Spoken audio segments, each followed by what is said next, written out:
Welcome back to CSIR NET simplified with Pooja. तो आज हम पढ़ने वाले हैं process of platelet formation, platelet का स्ट्रक्चर, उसका रेगुलेशन एंड उसका फंक्शन। तो देखिए, पहले तो हम इस डायग्राम से समझते हैं।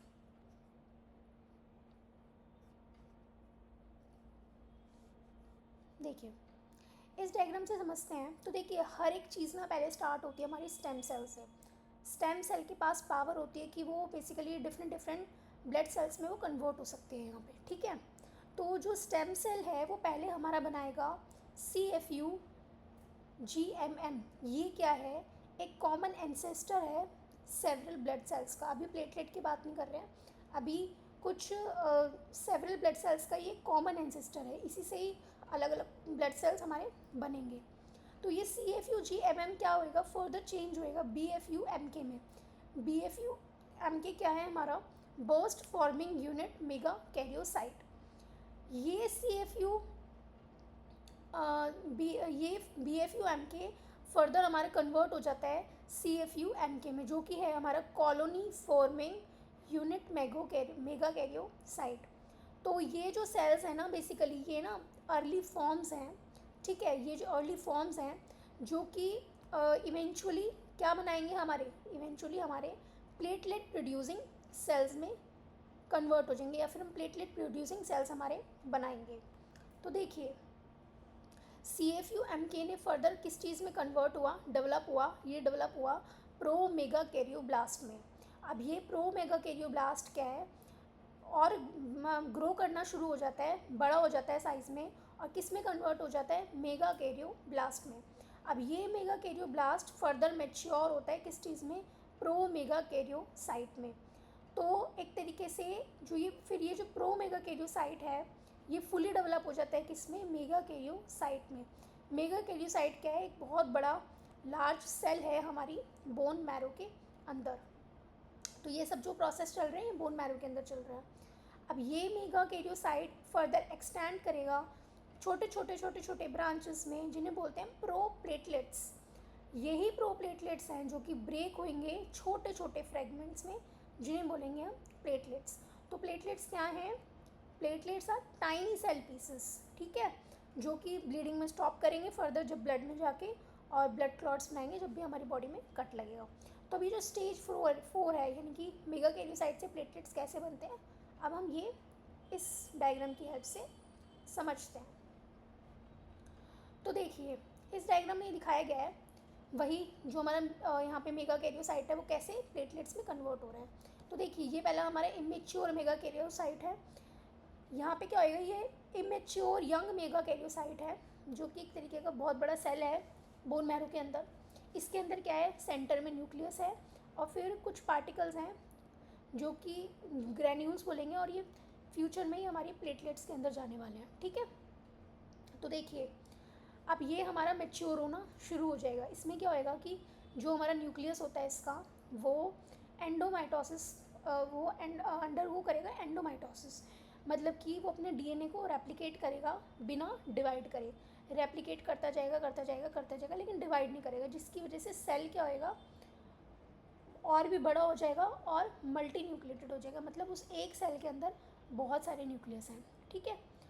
तो आपको ये लाइंस नज़र आ रही होंगी, ये है हमारे माइक्रोट्यूब्यूल्स, जो कि बेसिकली एक नेटवर्क बना रहे हैं ताकि ये सपोर्ट कर सके सेल के स्ट्रक्चर को। तो सेल क्या प्रोड्यूस कर रहा है? सेल प्रोड्यूस करता है यहाँ पे ऑर्गेनेलीज, ग्रैन्यूल्स, ठीक है। और क्यों कर रहा है? क्योंकि वो फ्यूचर में प्लेटलेट्स को बनाने वाला है, तो वो प्रिपेयर कर रहे हैं। तो ये जो स्टेज है ये शो करती है हमारी साइटोप्लाज्मिक मैच्योरेशन का। मतलब इस स्टेज से इस स्टेज में आए तो यहाँ पे हमारा क्या हो रहा है? साइटोप्लाज्मिक मैच्योरेशन हो रहा है। मतलब सेल का जो आउटर पार्ट है, यानी कि न्यूक्लियस के अलावा जो पार्ट है, वो ग्रो कर रहा है और भी ज़्यादा कॉम्प्लेक्स हो रहा है, और जो न्यूक्लियस है वो हमारे डिवाइड होते जा रहे हैं, ठीक है। अब नेक्स्ट पार्ट आता है हमारा स्यूडोपोड फॉर्मेशन। स्यूडोपोड फॉर्मेशन में क्या हुआ? मेगा कैरियोसाइट ने स्यूडोपॉड्स बनाने शुरू करे, ठीक है। ये क्या होते हैं? लंबे लंबे फिंगर लाइक एक्सटेंशंस होते हैं। ये देखिए, C के बाद D diagram, then E diagram. तो जो ये स्यूडोपॉड फॉर्मेशन, तो स्यूडोपॉड में क्या है कि लंबे लंबे इसने फिंगर एक्सटेंशंस बनाने शुरू कर दिए, ठीक है। तो किसके? सेल मेम्ब्रेन से, सेल मेम्ब्रेन के। और माइक्रोट्यूब्यूल्स और जो होते हैं ना, वो उन्होंने क्या करना शुरू कर दिया, हमारा एजेस की तरफ जाना शुरू कर दिया, ठीक है, जिसकी वजह से इन एक्सटेंशंस को एक शेप मिल पा रही है। मतलब आपको ये दिख रही है एक्सटेंशंस को, एक एक्सटेंशंस इस तरीके से लंबे लंबे हैं। तो क्यों हैं? क्योंकि जो हमारे ये माइक्रोट्यूब्यूल्स थे, इन्होंने इन एक्सटेंशन की तरफ मूव करना शुरू कर दिया, जिसकी वजह से क्या है कि इनको एक फर्दर शेप मिलनी शुरू हो गई है, ठीक है। तो ये जो एक प्रोट्रूशंस आपको देखने को मिल रही है ना, इनको बोलते हैं हम प्रो प्लेटलेट्स, जो हमने बात की थी, जो कि अर्ली प्लेटलेट स्ट्रक्चर है। ये टूट टूट के प्लेटलेट बनने वाले हैं फ्यूचर में, हम ये बात करते हैं। देखो तो देखिए, तो जो स्यूडोपोडा है हमारे, वो एक्सटेंड कर जाते हैं और ब्रांच आउट कर जाते हैं फर्दर, इनको बोलते हैं प्रोप्लेटलेट्स। माइक्रोट्यूब्यूल की स्लाइडिंग इनको हेल्प कर रही है इन स्ट्रक्चर्स को। माइक्रोट्यूब्यूल क्या कर रहे हैं, स्लाइड कर रहे हैं अंदर ही अंदर, एक्सटेंड कर रहे हैं टूवर्ड्स आउटर साइड, जिसकी वजह से क्या हो रहा है कि जो हमारे सेल मेम्ब्रेन की तरफ हमारे क्या कर रहे हैं, ये एक्सटेंड कर रहे हैं और इलोंगेट कर रहे हैं इन स्ट्रक्चर्स को, ठीक है। और जो ऑर्गेनलीज और ग्रेन्यूल्स थे ना हमारे साइटोप्लाज्म में, वो भी क्या करते हैं, इन प्रोप्लेटलेट्स के एंड में जाके इकट्ठे होने लग जाते हैं। तो मतलब इनके अंदर जाना शुरू हो जाएंगे टूवर्ड्स द एंड, ठीक है। अब क्या होएगा कि जहाँ पे हमारे नए प्लेटलेट्स बनने वाले हैं, तो अब क्या होएगा कि ब्रांचिंग बढ़ती जा रही है नंबर ऑफ एंड्स की, ठीक है, जिसकी वजह से क्या होएगा कि ये जो हमारे प्रो प्लेटलेट्स हैं ये बढ़ते चले जाएंगे। अब क्या होएगा, अब ये मेगा कैरियोसाइट ही था अभी तक, तो ये मेगा कैरियोसाइट क्या करेगा, अपने न्यूक्लियस को तो बाहर फेंक देगा, ठीक है। तो मेगा से कैरियोसाइट शेड्स इट्स न्यूक्लियस, ठीक है। तो इसका न्यूक्लियस क्या हो जाएगा, नेकेड हो जाएगा। और जो हमारे प्रो प्लेटलेट्स थे ना, वो ब्रेक कर जाएंगे छोटे छोटे फ्रेगमेंट्स में। इन्हीं छोटे छोटे फ्रेगमेंट्स को, यही छोटे छोटे फ्रेगमेंट्स इंडिविजुअल प्लेटलेट्स होते हैं, जिनको कि फर्दर रिलीज़ कर दिया जाता है ब्लड स्ट्रीम में। तो हमने अभी तक यही देखा था डायग्राम्स में, स्टेम सेल से कन्वर्ट हुआ CFUGMM, जो कि एक ये मतलब एक तरीके का पेरेंट है बहुत सारे डिफरेंट ब्लड सेल्स का। देन ये कन्वर्ट हुआ BFUMK में, देन CFUMK में, इस CA कन्वर्ट हुआ प्रे कैरियोब्लास्ट में, ये फर्दर कन्वर्ट हुआ मेगा कैरियोब्लास्ट में, देन प्रो मेगा कैरियोसाइट में, then mega karyocyte, then megakaryocyte से छोटे छोटे प्लेटलेट्स बने। ये वाला स्टेज 4 वाला प्रोसेस कैसे हुआ, वो मैंने आपको इस डायग्राम में समझा दिया है। तो देखिए, अब जो हमारे ये प्लेटलेट फॉर्मेशन है, इसको हम बोलते हैं थ्रोम्बोपोइसिस, ठीक है। इसमें क्या हो रहा है, पहला है हमारा bone marrow origin. Bone marrow का ओरिजिन क्या है, कहाँ से स्टार्ट हुआ, हमने बताया था स्टेम सेल से शुरू होता है। तो ये प्रोसेस हमारा स्टार्ट होता है बोन मैरो से, जहाँ पे कि बहुत सारे स्टेम सेल्स हैं जो कि डिफरेंशिएट करेंगे प्रीकर्सर सेल्स में। कौन से प्रीकर्सर सेल्स, मतलब प्रो मेगा कैरियोसाइट्स में, ठीक है। तो स्टेम सेल किस में कन्वर्ट होता चला गया प्रो मेगा कैरियोसाइट में। अब ये जो प्रो मेगा कैरियोसाइट है फर्दर मैच्योर होंगी और क्या बनाएंगी, मेगा कैरियोसाइट बनाएंगी, जो कि बड़े बड़े सेल्स हैं हमारे मल्टी लोब्ड, बड़े बड़े सेल्स हमारे स्टेम सेल्स में विद मल्टी लोब्ड न्यूक्लियाई। तो ये क्या है, these are among the biggest cells found in the bone marrow. तो देखिए, अब नेक्स्ट हमारा सेल फ्रेगमेंटेशन, मैंने आपको बताया था कि अब क्या करेगा, इसमें क्या होएगा, mega karyocyte instead of dividing, ये क्या करेगा, अपनी साइटोप्लाज्म को एक्सटेंड करेगा, लॉन्ग प्रोसेसेस में एक्सटेंड कर देगा, जिन्हें प्रोप्लेटलेट्स बोलते हैं। उसके साथ साथ इसने क्या किया था, अपने न्यूक्लियस को डिवाइड करता चला गया था, तो मल्टी लोब्ड हो गया था ये, ठीक है, हमने पढ़ा था। और ये जो प्रोजेक्शंस थी, ये क्यों, ये इनका स्ट्रक्चर कैसे बन रहा था, due with the help of microtubules extend कर रहे थे टूवर्ड्स द सेल मेम्ब्रेन, जहाँ पे प्रोजेक्शंस बन रहे थे, और जो हमारे ऑर्गेनेलीज थे, ग्रेन्यूल्स थे, वो इन प्रोजेक्शंस की तरफ मूव कर रहे थे, ताकि फ्यूचर में जो प्लेटलेट बनेंगे उनके पास वो होंगे ऑर्गेनेलीज वगैरह। तो ये जो प्रोजेक्शंस हैं ये पिंच ऑफ करते हैं एंड फ्रेगमेंट करते हैं किसमें, thousands of small irregular disc shape bodies में, जिन्हें बोलते हैं प्लेटलेट्स। इनको हम थ्रोम्बोसाइट्स भी बोलते हैं, प्लेटलेट्स को हम क्या बोलते हैं, थ्रोम्बोसाइट्स। और ये क्या है, हमारे डिस्क शेप बॉडीज़ हैं और छोटे छोटे हैं और इरेगुलर है। फिर ये क्या करेंगे, हमारे ब्लड स्ट्रीम में रिलीज़ हो जाएंगे। तो ये These the platelets are then released from the bone marrow into the circulating blood. अब देखिए regulation of platelet production, thrombopoietin. तो अब हम बात करते हैं थ्रोम्बोपोएटिन की। थ्रोम्बोपोएटिन क्या है? प्लेटलेट के का जो प्रोडक्शन है वो मेनली कंट्रोल होता है एक हार्मोन के थ्रू जिसे बोलते हैं हम थ्रोम्बोपोएटिन। थ्रोम्बोपोएटिन को आप एक तरीके के मैनेजर की तरह समझ सकते हो, जो कि बोन मैरो को बताएगा कि कब उसको ज़्यादा प्लेटलेट्स बनाने हैं, ठीक है। The production of platelets is mainly regulated by a hormone called thrombopoietin. जब प्लेटलेट का नंबर ड्रॉप कर जाएगा ब्लड में तो लेवल ऑफ थ्रोम्बोपोएटिन बढ़ जाएगा। थ्रोम्बोपोएटिन स्टिमुलेट करेगा बोन मैरो को कि वो और भी ज़्यादा मेगाकैरियोसाइट्स बनाए और सब्सिक्वेंटली किस में कन्वर्ट हुए? प्लेटलेट्स में। फीडबैक लूप होता है, क्लासिक एग्जांपल है नेगेटिव फीडबैक सिस्टम का ये, जो कि फीडबैक लूप मतलब जैसे ही लगेगा कि कम हो रहे हैं प्लेटलेट्स हमारे ब्लड में, तो ये feedback loop negative feedback system start हो जाएगा, जो कि क्या करेगा? फर्दर जो इम्बैलेंस हुआ है उसको बैलेंस करने की कोशिश करेगा। कम हुए हैं तो ज़्यादा प्लेटलेट्स बनाएगा ताकि स्टेबल हो सके सिस्टम। अब क्या होएगा कि अब हम प्लेटलेट स्ट्रक्चर के बारे में बात करते हैं। अब देखिए प्लेटलेट्स बहुत छोटे छोटे होते हैं, measuring 2 to 4 micrometres in diameter, ठीक है। इनके पास कोई भी न्यूक्लियस नहीं होता, क्योंकि हमने देखा था कि न्यूक्लियस तो पहले ही मेगाकैरियोसाइट के बाहर चला गया था। उसके बाद जो हमारा साइटोप्लाज्म के एक्सटेंशंस बचे थे वो छोटे छोटे प्लेटलेट्स में कन्वर्ट हुए थे। देखिए इस डायग्राम में हमने देखा था ना, न्यूक्लियस बाहर आ गए थे और ये छोटे छोटे एक्सटेंशंस बचे थे। तो प्लेटलेट्स के अंदर क्या होते हैं? Platelets are packed with intracellular granules. इनके अंदर बहुत सारे ग्रैन्यूल्स होते हैं जो कि बहुत सारे प्रोटीन्स, एंजाइम्स और सिग्नलिंग मॉलिक्यूल्स को क्या करते हैं? स्टोर करते हैं, जो कि ब्लड क्लॉटिंग के टाइम पे बहुत ज़्यादा ज़रूरी होते हैं। ब्लड क्लॉटिंग देखिए क्या होता है, जब बॉडी के अंदर छोटी छोटी ब्लड वेसल्स में कट लग जाते हैं। छोटी ब्लड वेसल्स की बात कर रही हूँ मैं, बड़ी की नहीं कर रही हूँ।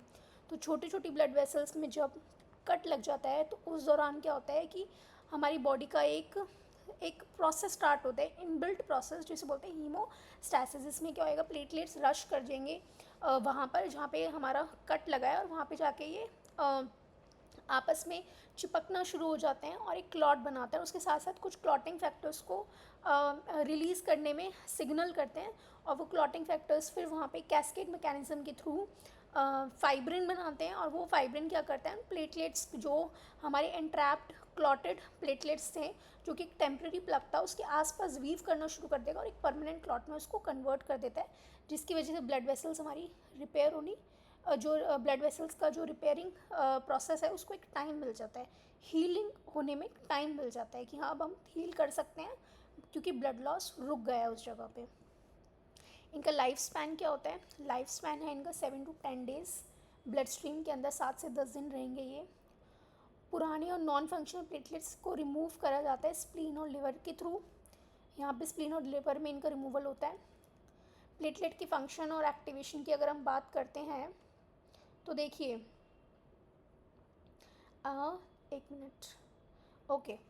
तो जो प्लेटलेट्स हैं वो कॉन्स्टेंटली सर्कुलेट करते रहते हैं, ठीक है, और ब्लड वेसल्स की वॉल्स को एक तरीके से पेट्रोल करते रहते हैं। जैसे कि पुलिस हमारी पेट्रोलिंग करती है ना, वो देखती रहती है हमारे स्ट्रीट्स वगैरह को, उनकी साइड्स देखती रहेगी, लोग उनके मतलब प्रॉपरली थॉरोली उनको देखती रहती है कि कुछ ना कुछ प्रॉब्लम तो नहीं है कहीं पे। तो उसी तरीके से ये भी पेट्रोलिंग करते हैं कहाँ पे? वॉल्स ऑफ ब्लड वेसल्स पे, कि कोई भी डैमेज का साइन तो नहीं है। तो अगर इनको दिखता है कि ब्लड वेसल इंजरी हुई है तो प्लेटलेट्स क्या करेंगे? फटाफट से क्या करेंगे? जहाँ पे भी इंजरी हुई है, ब्लड वेसल कट हुई है, तो जो वेसल का अंदर का जो मतलब जो कोलेजन फाइबर है वो क्या होएगा? एक्सपोज, जो वेसल जैसी कट होएगी तो उसका जो कोलेजन फाइबर होगा वो क्या होएगा? हमारा एक्सपोज हो जाएगा टू द प्लेटलेट्स, ठीक है। अब क्या होएगा? ये क्या करेगा? एक्टिवेट कर देगा प्लेटलेट्स को। तो जैसी कोलेजन फाइबर और प्लेटलेट्स आपस में क्या होंगे? एक्सपोज हो जाएंगे due to the cut in the blood vessel. तो प्लेटलेट्स एक्टिवेट हो जाएंगी और वो क्या करेंगी? अपनी शेप चेंज करना शुरू हो जाएंगी, स्टिकी हो जाएंगी और अधेयर कर जाएंगी टू द वेसल वॉल जहाँ पे कट हुआ है। आपस में एक दूसरे के साथ अधेयर होती चली जाएंगी, अधेयर होती चली जाएंगी, होती चली जाएंगी। तो इस एक्टिवेशन के दौरान प्लेटलेट्स क्या है कि अपने जो ग्रेन्यूल्स थे ना उनके कंटेंट्स को रिलीज़ कर देते हैं। तो वो जो कंटेंट्स होते हैं, हम आने वाली क्लास में हम पढ़ेंगे, बहुत इंपॉर्टेंट है ये। कुछ केमिकल्स को रिलीज़ करते हैं जो कि फर्दर और भी ज़्यादा प्लेटलेट्स को एग्रीगेट करने में हेल्प करते हैं, कुछ क्लॉटिंग फैक्टर्स को रिलीज़ करते हैं, ठीक है। तो ये बहुत ही ज़रूरी है, ये ग्रैन्यूल्स, ये सिक्रेटरी ग्रैन्यूल्स हैं, ये बहुत कुछ इनके अंदर कंटेन करते हैं ये। तो जो रिलीज्ड प्रोटीन्स हैं वो क्या क्या इंक्लूड कर रहे हैं, ठीक है। पहला है क्लॉटिंग फैक्टर, जो कि कोएगुलेशन कैस्केड को ट्रिगर करेगा ताकि एक स्टेबल ब्लड क्लॉट वहाँ बन सके। हो सकता है आपको ये चीज़ नहीं समझ में आ रही होगी हीमोस्टैसिस वाली, पर इसके लिए मैं एक बहुत ही प्रॉपर वीडियो बनाने वाली हूँ। 2-3 वीडियोस के बाद वही स्टार्ट होने वाला है, हीमोस्टैसिस ही स्टार्ट होने वाला है। तो मतलब आप कॉन्टिन्यूसली देखते रहेंगे वीडियोस को प्रॉपर तरीके से, तो आपको चीज़ें समझ में आएंगी। दूसरा क्या, ग्रोथ फैक्टर्स को रिलीज़ करते हैं जो कि रिपेयर करेंगे वेसल को और बाकी अदर मॉलिक्यूल्स को, जो कि वेसो कॉन्स्ट्रक्शन को प्रमोट करते हैं, मतलब वहाँ ताकि ब्लड की जो सप्लाई है, वो ब्लड का जो फ्लो है वो वहाँ पे थोड़ा सा कम हो जाए एट द वेसल इंजरी, ताकि ज़्यादा ब्लड लॉस वहाँ पे ना हो और ज़्यादा से ज़्यादा प्लेटलेट्स वहाँ पे अट्रैक्ट हों टू द इंजरी साइड, ठीक है।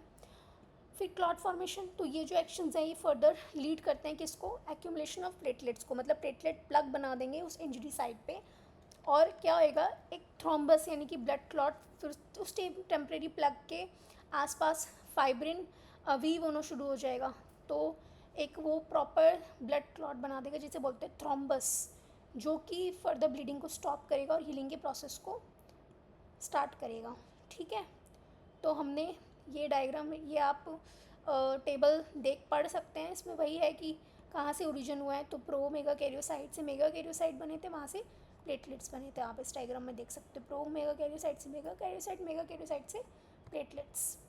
रेगुलेशन देखते हो तो कौन रेगुलेट कर रहा है, थ्रोम्बोपोइटिन हार्मोन है जो प्लेटलेट की प्रोडक्शन को इंक्रीज़ कर देता है जब उनका लेवल्स कम हो जाता है।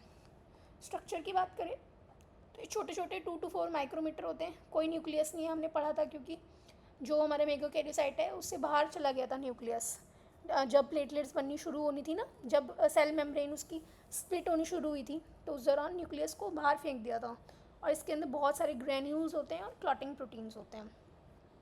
लाइफ स्पैन की बात करें तो 7 to 10 डेज़ होती है। स्प्लीन और लिवर में इनका रिमूवल होता है। एक्टिवेशन की बात करें, इंजरी के टाइम पे ये एकदम ही एक्टिव हो जाती हैं।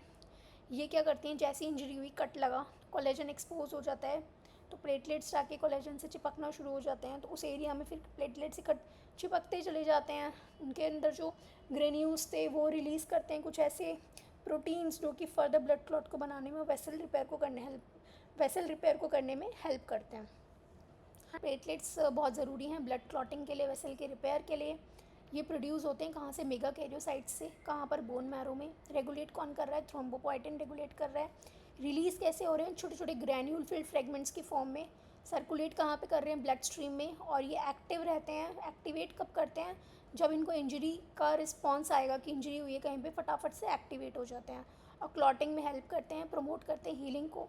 ये फंक्शन इनका जो फंक्शन होता है वो टाइटली लिंक्ड होता है इनके स्ट्रक्चर से, इनके प्रोडक्शन से, और इनका बहुत छोटा लाइफ स्पैन होता है, ठीक है, ब्लड स्ट्रीम के अंदर ऑलमोस्ट 7 to 10 डेज़, और ये रिमूव होते हैं हमारे स्प्लीन और लिवर में।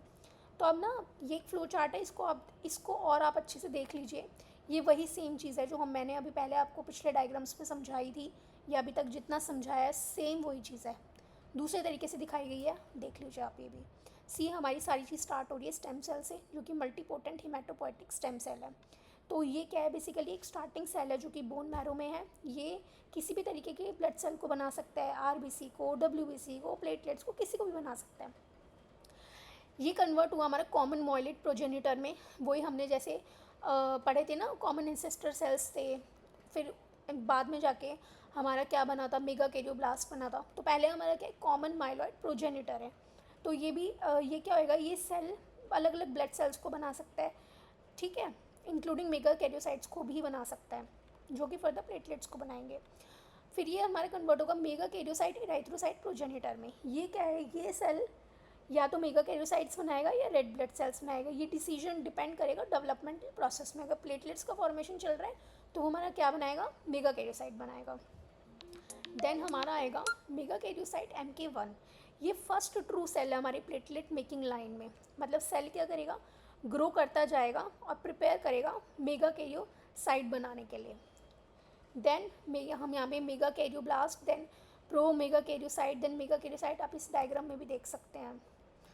देखिए आप इस डायग्राम में भी देख सकते हैं megakaryoblast, then pro mega karyocyte, then megakaryocyte, ये वाली 3 चीज़, ठीक है। तो देखिए, तो अब ये फर्दर बनाएगा प्रो मेगा कैरियोसाइट MK2। तो इसमें क्या हुआ है आपका, इसमें ये सेल कंटिन्यू करता रहेगा ग्रो करना, और इसका न्यूक्लियस और भी ज़्यादा कॉम्प्लेक्स हो जाएगा, और सेल स्टार्ट करेगा डेवलप होना, उसके स्ट्रक्चर्स को डेवलप करना स्टार्ट कर देगा, जो कि प्लेटलेट फॉर्मेशन के लिए बहुत ज़रूरी है, ठीक है। फिर ये और फुली मैच्योर हो जाएगा, बहुत बड़ा सेल होएगा अब ये बोन मैरो में, ठीक है। तो मेगा कैरियोसाइट के बहुत बड़े बड़े सेल्स होते हैं बोन मैरो में। तो ये इनके अंदर क्या है, बहुत सारी कॉपीज़ होती है DNA की, बहुत सारा मटेरियल्स होता है जो कि फर्दर हमारे प्लेटलेट्स में मूव करेगा। हमारा जो मेगा कैरियोसाइट MK3 है, इससे हमारी क्या बनेंगी, प्लेटलेट्स बनेंगी। कैसे बनेंगी मैंने आपको ये मैं समझा चुकी हूँ, ठीक है। तो ये क्या करेंगे, छोटे छोटे पीसेस को ब्लड स्ट्रीम में रिलीज़ कर देंगे, ठीक है। और ये प्लेटलेट्स क्या होता है, छोटे छोटे फ्रेगमेंट्स होते हैं, और ये हेल्प करते हैं हमारे ब्लड क्लॉटिंग में और वूंड हीलिंग में जब भी हमें कट लगेगा। तो ये यहीं तक था। नेक्स्ट क्लास में हम वाइट ब्लड सेल्स को स्टार्ट करेंगे।